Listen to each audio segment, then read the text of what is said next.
सवाल: मक्का मुकर्रमा के पहाड़ी और सहराई इलाकों में घास निकलना क्या क़यामत की निशानी है?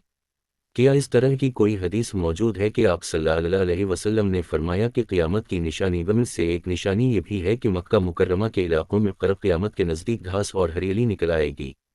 बराह मेहरबानी वजाहत फरमा दें।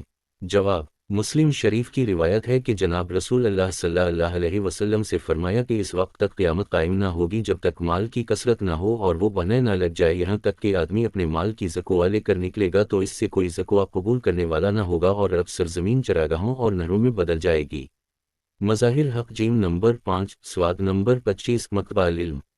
मक्का मुकर्रमा भी अरब सरजमीन का हिस्सा है, लिहाजा ये हदीस क़यामत से कबल मक्का मुकर्रमा के सरसब्ज होने की भी खबर देती है, यानी क़यामत से पहले अरब की ज़मीन में मुआशी और ज़री इनक़लाब आएगा।